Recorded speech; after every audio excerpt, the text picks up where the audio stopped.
জীবনে চলার পথে যত করি ভুল, ভুলটাকে ভুল করে ভাবি রাঙা ফুল। আলোর পরশ খুঁজি মিছে আলিয়ায়। আসসালামু আলাইকুম।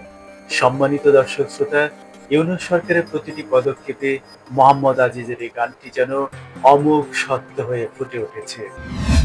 পতিত স্বৈরাচার হাসিনা সরকার আমলের রাষ্ট্রীয় গুম-খুন, পুলিশি হয়রানি, অবাধ লুটপাট আর জঙ্গি নাটকের অংশটুকু বাদ দিলে মনে হবে হাসিনার ভূতি যেন ইউনূস সরকারের মাথায় চেপে বসেছে। সমস্ত রীতিনীতি আর মানুষের স্বপ্ন আশাকে দূরে সরিয়ে রেখে এই সরকার যা খুশি তাই করে চলেছে। সর্বত্র বৈষম্যের ঝোড়ো হাওয়া বইছে। মহামারী রূপ নিয়েছে অফিস আদালতের হয়রানি। দুষ্টের দমন, শিষ্টের পালন না করে সরকার পুরো দেশকে পরিণত করেছে এক ভয়ের রাজ্যে।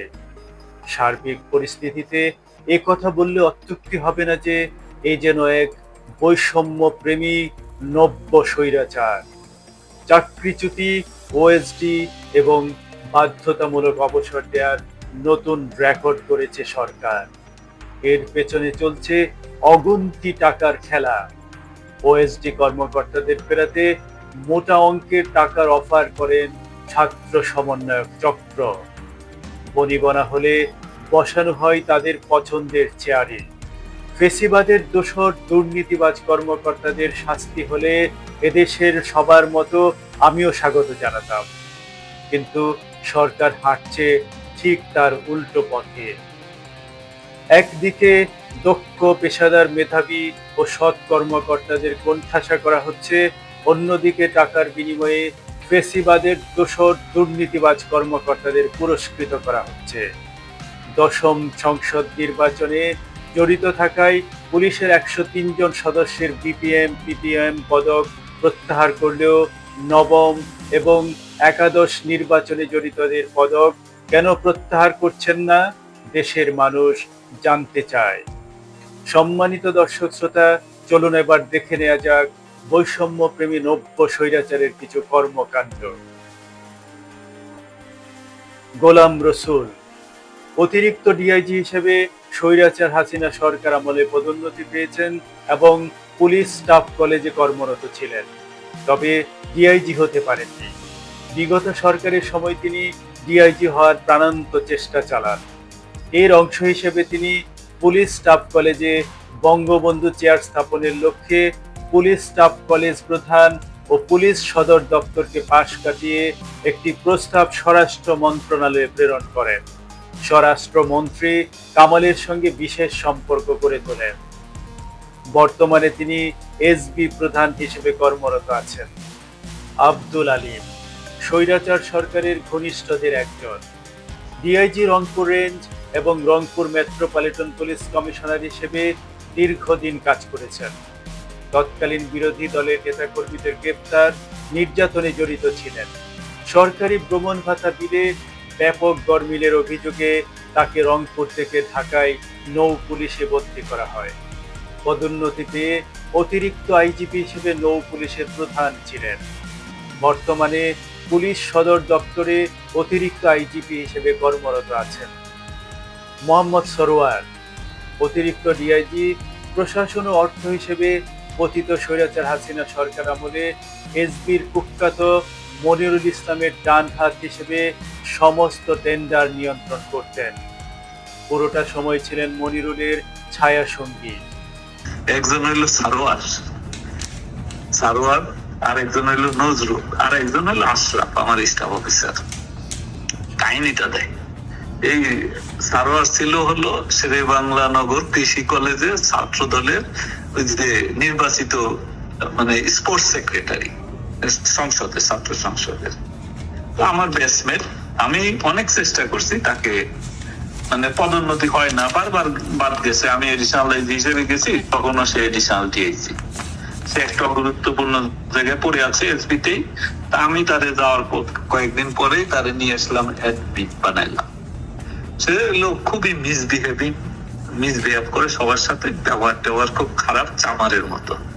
প্রত্যেকটা লোক তার উপর খেপা। আমি তার, আমার যেহেতু ব্যাচমেট, আমি চেষ্টা করছি তার রিপোর্টকে ভুলাইয়া ভালাইয়া কনফিডেন্সিয়াল রিপোর্ট বানাইছি যে সে এই যে ছাত্রদল সরাসরি করতো না, কিন্তু ওই সময় রেওয়াজ অনুযায়ী স্পোর্টসম্যান হিসেবে, অ্যাথলেট হিসেবে তাকে স্পোর্টস সেক্রেটারি পদে ছাত্ররা নির্বাচিত করছে, এরকম করে টোরে ও তার পদোন্নতিটা আমি করাইতে পারিনি।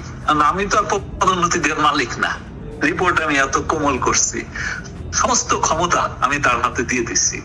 এসবি অফিসের প্রবেশ মুখে মুজিব কর্নারের নির্মাতা 15 ব্যাচের এই কর্মকর্তা মুজিব জন্ম শতবার্ষিকীরও তদারকির দায়িত্বে ছিলেন।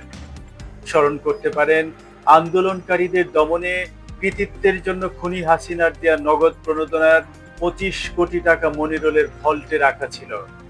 5 আগস্টের পর মনিরুল পালিয়ে গেলে পুরো এসবি অফিসের নিয়ন্ত্রণ নেন সরোয়ার। মনিরুলের রুমে তালা মারেন নিজ হাতে। টাকা লুটপাটের রিপোর্ট পত্রিকায় প্রকাশ হলে পুলিশ সদর দপ্তর গঠন করে তদন্ত কমিটি। সিআইডির ফরেনসিক পরীক্ষায় 5 থেকে 11 আগস্ট মনিরুলের রুমের সামনে ও আশপাশ এলাকার সিসিটিভি ফুটেজ গায়েব এবং মনিরুলের কক্ষের ডিজিটাল সিকিউরিটি সিস্টেমে হস্তক্ষেপের প্রমাণ পায় তদন্ত কমিটি। অর্থাৎ মনিরুলের রুমের ডিজিটাল লক ভেঙে একাধিক ব্যক্তির অসংখ্যবার তার কক্ষে প্রবেশের প্রমাণ পায়।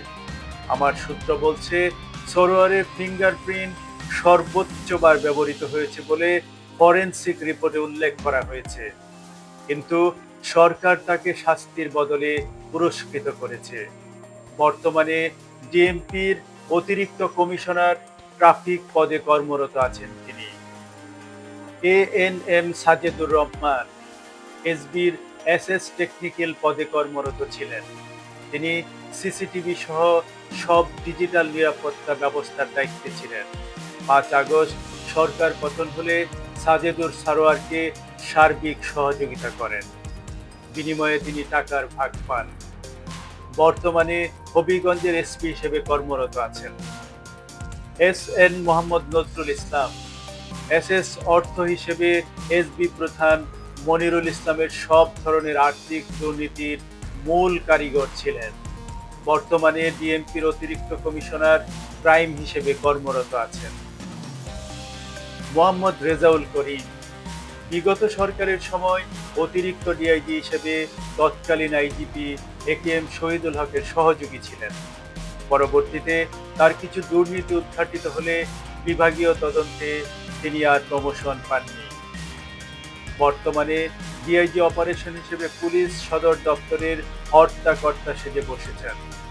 তার পিতা ছিলেন গাজীপুর জেলার জয়দেবপুরের স্থানীয় আওয়ামী লীগ নেতা মোহাম্মদ কামরুল আহসান। স্বৈরাচার হাসিনা সরকার আমলে অতিরিক্ত ডিআইজি পর্যন্ত পদোন্নতি পান। তৎকালীন আইজিপি AKM শহীদুল হকের সাথে কেনাকাটার দুর্নীতিতে জড়িয়ে পড়েন। সে সময় দুরারোগ্য ক্যান্সারে আক্রান্ত হলে সিঙ্গাপুরে প্রায় 3 কোটি টাকা ব্যয় করে চিকিৎসা নেন। পরবর্তীতে কেনাকাটায় বড় ধরনের দুর্নীতি ধরা পড়লে তৎকালীন আইজিপি AKM শহীদুল হক তাকে চাকরিচ্যুত করার উদ্যোগ নেন। সে সময় তার প্রভাবশালী ব্যাচমেট ডিএমপির সাবেক কমিশনার গোপালগঞ্জের হাবিব তাকে উদ্ধার করেন। দুর্নীতির অভিযোগে তিনি আর পদোন্নতি পাননি। বর্তমানে ডিআইজি গোপনীয় হিসেবে কর্মরত মোহাম্মদ কামরুল আহসান পুলিশ সদর দপ্তরের প্রভাবশালীদের একজন। অতিরিক্ত ডিআইজি হিসেবে মোহাম্মদ আতাউল কিবরিয়া গোপালগঞ্জের হাবিবের বিশ্বস্ত সহযোগী ছিলেন। হাবিবের টার্গেটের বহু নিরীহ এবং লোগোদোষী কর্মকর্তাদের বিভাগীয় তদন্তের বাহানায় চাকরিচ্যুত করেছেন, আবার অর্থের বিনিময়ে হাবিব তাদের রক্ষা করেছেন। হাবিবের টার্গেট কর্মকর্তাদের বিভাগীয় তদন্ত সর্বদাই কিবরিয়ার কাছে পাঠানো হতো। আওয়ামী সরকারের প্রায় অর্ধেক সময় পুলিশ সদর দপ্তরের অতিরিক্ত ডিআইজি হিসেবে গুরুত্বপূর্ণ কেনাকাটায় জড়িত ছিলেন। ছাত্র জীবনে শিবির সংশ্লিষ্টতা ও দুর্নীতির অভিযোগে পদোন্নতি পাননি। বর্তমানে ডিআইজি হিসেবে পুলিশ সদর দপ্তরের গুরুত্বপূর্ণ কেনাকাটায় জড়িত। মোহাম্মদ রেজাউল হায়দার স্বৈরাচার সরকারের ডিআইজি হিসেবে পুলিশ হাসপাতালের প্রধান ছিলেন। তিনি বিগত সরকারের গণপূর্ত প্রতিমন্ত্রী শরীফ আহমেদের ক্লাসমেট হিসেবে প্রভাব কাটাতেন। কুখ্যাত মনিরুলের অত্যন্ত ঘনিষ্ঠজন ছিলেন। সে সময় 4 অতিরিক্ত আইজিপি মনিরুল ইসলাম, হাসানুল হায়দার, আতিকুল ইসলাম এবং তারিক হাসানের নেতৃত্বে পুলিশ সদর দপ্তরে শক্তিশালী দুর্নীতিবাজ সিন্ডিকেট গড়ে উঠেছিল। সাবেক স্বরাষ্ট্রমন্ত্রী কামালের ঘনিষ্ঠ হিসেবে পুলিশ হাসপাতালের প্রধানের পদ লাভ করেন। পুলিশ হাসপাতালের কোটি কোটি টাকার দুর্নীতির ভাগ আসাদুজ্জামান কামালকেও দিতেন। বর্তমানে ডিআইজি রেলওয়ে হিসেবে বহাল তবিয়তে কর্মরত আছেন। মোহাম্মদ আশরাফুজ্জামান ডিআইজি হিসেবে বেনজিরের খুব কাছের লোক ছিলেন। একবার পদোন্নতিতে সুপারসিডেড হলেও পরে বেনজিরের হস্তক্ষেপে পদোন্নতি পান। আওয়ামী সরকারের সময় বিভিন্ন জেলায় এসপি এবং সিএমপি ও ডিএমপিতে গুরুত্বপূর্ণ পদে ছিলেন। বিপুল ধন সম্পদের মালিক। তার তৃতীয় স্ত্রী জার্মান। সর্বশেষ আন্দোলনকালে তিনি ডিএমপিতে কুখ্যাত ডিবি হারুনের স্থলাভিষিক্ত হন। বর্তমানে তিনি শিল্প পুলিশের ডিআইজি হিসেবে কর্মরত। 17 ব্যাচের ইমতিয়াজ আহমেদ কুমিল্লা সহ বিভিন্ন জেলার এসপি ছিলেন। কাজ করেছেন ডিএমপি, সিএমপি সহ একাধিক গুরুত্বপূর্ণ পদে।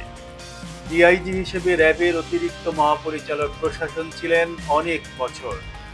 আন্দোলনের সময় ছিলেন র্যাবের তৃতীয় ব্যক্তি। হেলিকপ্টার সহ ফোর্স বন্টনের দায়িত্বে নিয়োজিত ছিলেন। দুর্নীতির মাধ্যমে উত্তরায় বানিয়েছেন প্রাসাদোপম বাড়ি। এখন শিল্প পুলিশের ডিআইজি হিসেবে কর্মরত আছেন। অতিরিক্ত আইজিপি আবু হাসান মোহাম্মদ তারিক পুলিশের 4 খলিফা খ্যাতদের একজন। দুর্নীতি সিন্ডিকেটের হোতা হিসেবে দীর্ঘ সময় পুলিশ সদর দপ্তরের অর্থ বাজেট শাখায় নিয়োজিত ছিলেন। গাজীপুরে রিসোর্ট সহ অনেক ধন সম্পদের মালিক। বর্তমানে পুলিশ স্টাফ কলেজের রেক্টর হিসেবে কর্মরত। 18 ব্যাচের মোহাম্মদ হায়দার আলী দীর্ঘ সময় পুলিশের অপারেশন শাখায় ডিআইজি হিসেবে কর্মরত ছিলেন।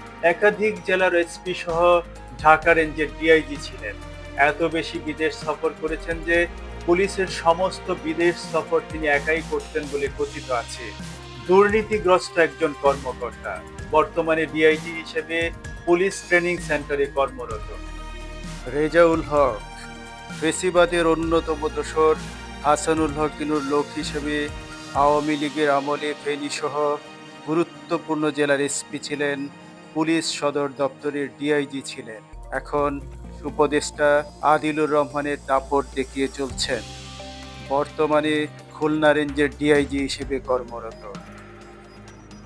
অপরদিকে দক্ষ পেশাদার মেধাবী ও সৎ কর্মকর্তা হিসেবে পরিচিত পুলিশ সদর দপ্তরের ডিআইজি কাজী জিয়াউদ্দিন এবং পুলিশ স্টাফ কলেজের অতিরিক্ত ডিআইজি সোহেল রানা বঞ্চনার শিকার হচ্ছেন।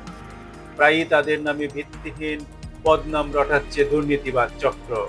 এদিকে সৎ পেশাদার অফিসার হিসেবে খ্যাত ডিআইজি নিসারুল আরিফ কুদ্দুস আমিনকে বাধ্যতামূলক অবসর দেওয়া হয়েছে। ওএসডি করা হয়েছে ডিআইজি মোহাম্মদ মনিবুর রহমান, আবুল ফয়েজ, মাহবুবুর রহমান, মোহাম্মদ মাহফুজুর রহমান এবং AZM নাফিউল ইসলামকে। এদের মধ্যে ডিআইজি কাজী জিয়াউদ্দিন এবং AZM নাফিউল ইসলাম দক্ষ পেশাদার মেধাবী ও সৎ কর্মকর্তার পাশাপাশি ন্যায়বান এবং ধর্মপরায়ণ মানুষ হিসেবেও সর্বজন বিদিত।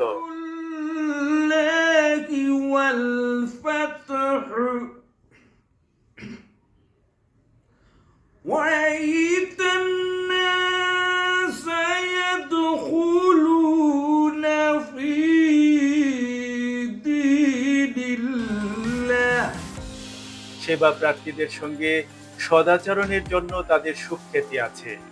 যে কোনো মানদণ্ডে এরা দুজনই পুলিশের জন্য অনুকরণীয় ক্যারিয়ারের অধিকারী, অথচ তারাই এখন বঞ্চিত। জনপ্রশাসনেও একই চিত্র। এসব বিষয়ে স্বরাষ্ট্র উপদেষ্টা, বিশেষ সহকারী এবং আইজিপির বক্তব্য জানতে একাধিকবার ফোন করে এবং খুদে বার্তা পাঠিয়েও তাদের কারো সাড়া মেলেনি। সম্মানিত দর্শক শ্রোতা, লক্ষ্য করুন, আসল অপরাধী আর বাজার সিন্ডিকেটের টিকিটি ছুঁতে না পারলেও সরকারি লোকদের উপর বেশ বাহাদুরি দেখাচ্ছে ইতিহাসের সবচেয়ে ব্যর্থ সরকার। প্রশ্ন হচ্ছে, নির্দেশ পালনের জন্য যদি ডিসিএসপি, কিংবা অন্য কোনো সরকারি কর্মকর্তা দায়ী হয়, তবে নির্দেশদাতাদের কেন নিরাপদে দেশ ত্যাগের সুযোগ দেওয়া হলো আমি জানতে চাই। তাহলে নির্দেশদাতা মূল অপরাধীদের দেশ ত্যাগে সহযোগিতার জন্য আপনাদেরও কি বিচার হওয়া উচিত নয় সরকার বাবু? আপনাদের সাহায্যে আসল অপরাধীরা বিদেশে পালিয়ে গিয়ে রাজা বাদশার মতো জীবনযাপন করছে, দেশের বিরুদ্ধে ষড়যন্ত্র করছে, আর আপনারা এখন গরিব মানুষের করের টাকায় চুনোপুটিদের বিচারের নামে নাটক মঞ্চস্থ করছেন। প্রশ্ন হচ্ছে, একজন ডিসিএসপি কিংবা অন্য কোনো সরকারি কর্মকর্তার কয়টা মাথা আছে যে তিনি সরকার তথা ঊর্ধ্বতন কর্তৃপক্ষের নির্দেশ উপেক্ষা করবেন? আর কেউ যদি তা করে তবে কি তার চাকরি থাকবে? বাস্তবতা হচ্ছে, সরকারের নির্দেশ কেউ না মানলে তিনি কেবল চাকরিচ্যুত হন না, বরং তার উপর নেমে আসে রাষ্ট্রীয় নিপীড়ন। এমন বাস্তবতা শুধু রাজনৈতিক সরকারের ক্ষেত্রেই সীমিত নয়। এক্ষেত্রে এই সরকার অতীতের সব রেকর্ড ভেঙে দিয়েছে। দুর্ভাগ্যজনক হলেও সত্য যে অরাজনৈতিক সরকার হয়েও সকল ক্ষেত্রে এই সরকার রাজনৈতিক সরকারের চেয়েও অনেক গুণ বেশি নোংরা খেলায় মেতে উঠেছে। রাজনীতির এক সন্ধিক্ষণে গণতান্ত্রিক উত্তরণের প্রতিশ্রুতি দিয়ে ক্ষমতারোহণের পর কার্যত রাজনীতির চোরাগুলিতে পা ঢুকিয়েছে ক্ষমতালোভী ব্যর্থ সরকার, যা কেবল একটা জঘন্য স্বৈরাচারের পক্ষেই সম্ভব।